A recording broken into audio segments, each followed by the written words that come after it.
Hello, it's Katie. Today we're going to be making some rosary links. So a rosary link is a connector. It's usually made to make an entire chain like I've done here. It has a loop at each end. Now these can be simple loops or they can be wrapped loops. We're going to learn wrapped loops. Wrapped loops are far more secure. It's going to give your jewellery lots and lots of strength. We're going to be using wire to make these little connectors. We're going to be learning how to make a perfect wrap loop with the right amount of wraps at each side and how to retain that beautiful loop shape at the end to give you a really, really professional finish. Okay, so what we're going to do today, we're going to show you how I go about making my rosary links and the process that I go through if I'm making a long project like this. We're going to be using some 0.8mm copper wire. I'm using gold coloured silver plated round. This is from Jewellery Maker.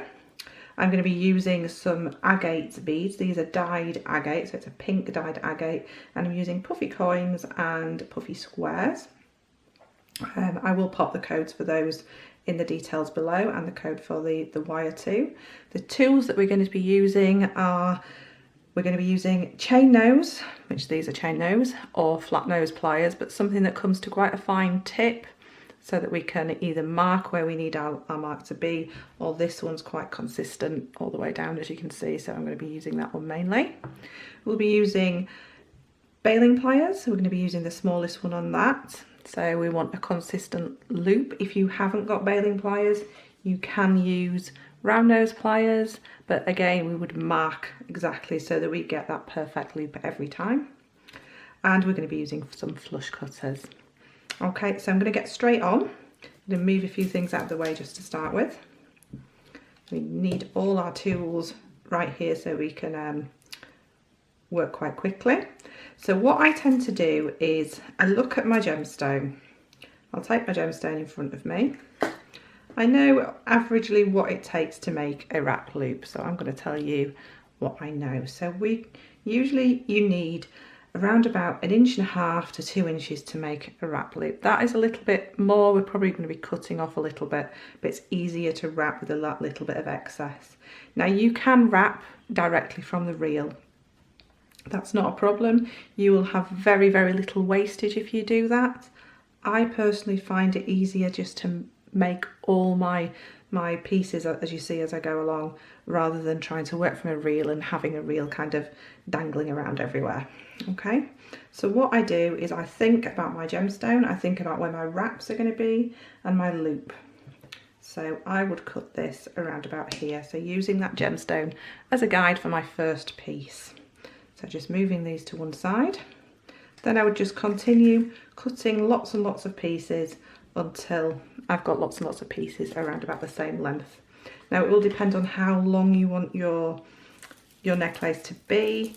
I think there's around about 35, 36 in this, but I'd probably normally go up to about 40 depending on how you want to wear it.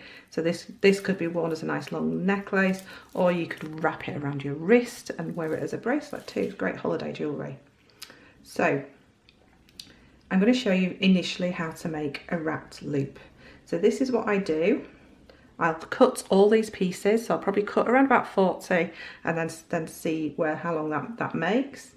And then I'll go on to make them all into wrapped loop kind of head pins, like so. So doing this in all these stages rather than doing each bit by bit, building, I find everything works a lot quicker and I can process the whole piece of jewellery a lot quicker if I just work in these stages. So just moving these out of the way, taking one piece of my wire. Now to make a wrapped loop, what I'm going to do is I'm going to think about that gemstone again. And think about where I want this is going to sit in the middle, and think about my wraps that are going to sit either side of it, so like so. So I know that I need to make my first bend around about here. Okay, so I can take my pliers in, pop this into place, just move that out of the way, pop this into place, and I can make a right angle bend there. So this is going to be the part that creates my loop and my wrap around, my gemstone is going to sit here in the middle, and then this is going to be the opposite side.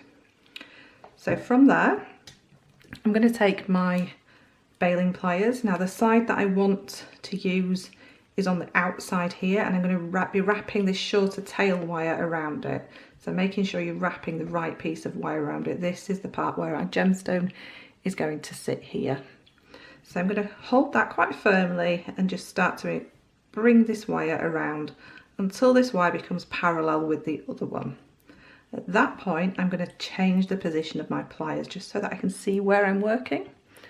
So, and then I'm going to hold this shorter tail, the one that I just brought around, and bring that underneath. Now by doing that and making sure that's nice and neat and tight to that mandrel, I can now take out my pliers and know that I have got a perfect circle there. So that perfect loop.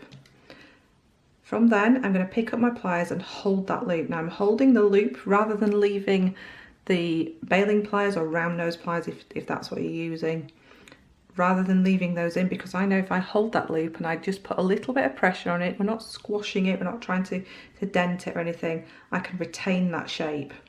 So then I've got lots of vision, so I can see exactly what I'm doing. So I can hold this wire and start wrapping it around our main wire, the wire that our gemstone is going to sit on.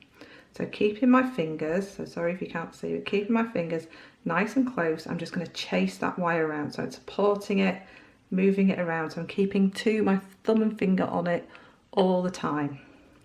And I'm going to wrap this around until I can see 3 full wraps on here. So if I just bring that up, you can see there's 3 full wraps there, and there's 3 full wraps on the back there as well. There we go. So this is the point. So I know my wraps are nice and even. I can snip off this tail wire. So this is the only little pieces that get wasted, is this tiny pieces here. And I can snip those off and just give that a slight squish, and that's one of my eye pins, I suppose they are. Yeah, eye pins done. So I would do that to all of my pins that I just cut and made, these pins that we cut initially. So lots and lots of wrapped loops on the end of those. So if you need to go back and practice that, just have a quick rewind, but we will be going over it again as we go along too.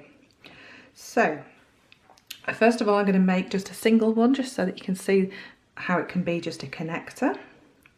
So we're going to take our wire, I'm going to pick up one of our gemstones, let that drop down to the loop,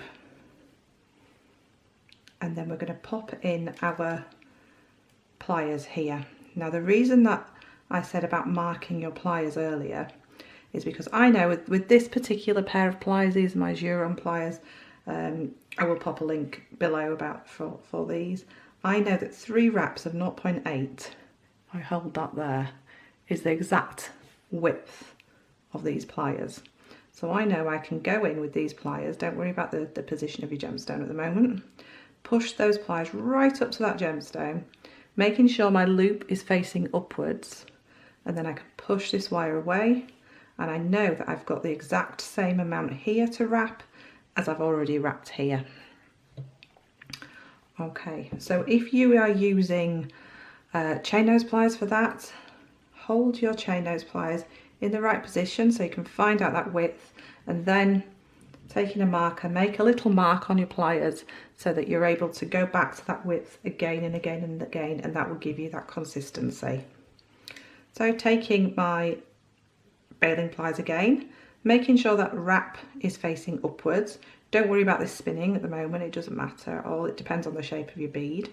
We're going to do exactly the same, so I'm taking this around, repositioning my pliers, bringing my tail underneath, and again I've got that loop, and both of them are horizontal, so they're both facing the same way, which is what we want for a good batter. The way that the chain moves, you need these to be facing the same way. And then I'm going to start wrapping, so I'm going to go 1 wrap around, keeping your fingers as close as you can again, holding onto that loop, retaining that shape, and then making sure we've got that 3 wraps on both sides. You can give that little nip in. Now that space has been filled perfectly by those 3 3 wraps. Now that is because we measured this and we made that bend in the right spot. So we can snip this off and we know we've got a symmetrical design. So making sure your loops are facing in the same direction, making sure you've got 3 wraps on each side. And there we go. So if I bring that up to camera, you can see that there. So that is what we're looking for, that consistency, and that is what's going to give you that beautiful professional finish. Okay, so now I'm going to show you how to start adding onto your chain. So I've obviously been adding quite a lot onto this chain already. And I'm going to start adding my next one. So first of all, make sure you add the right shape bead if you're using different shapes. So we'll go with this one next. I'm going to take one of my wires. I'm going to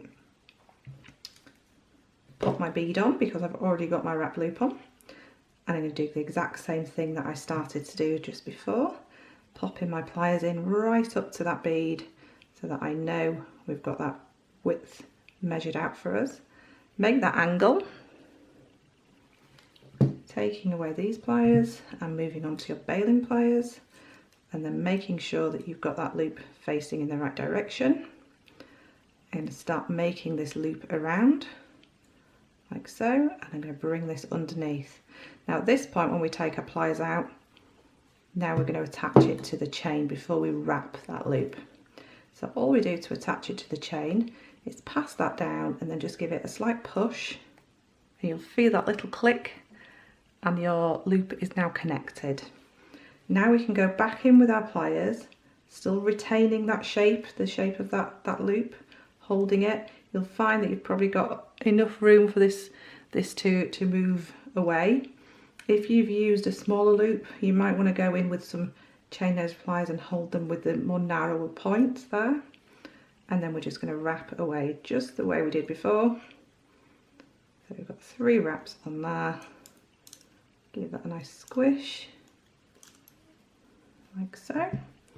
And then we can trim off, like so.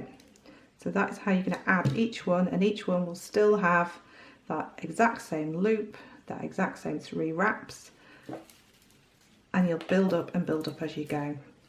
Now to add that very last one, we need to take a piece of wire that doesn't have any loops on.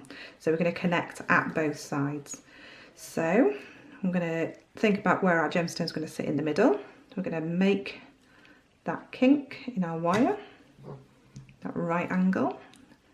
Pop it in with our pliers, our baling pliers, start to make that loop, and then this time at this point where we've got no gemstone on, we are going to pop on our chain. You'll feel that click of it go through. Retain that shape. So I'm going to move over to these ones because they're a little bit narrower so you'll be able to see.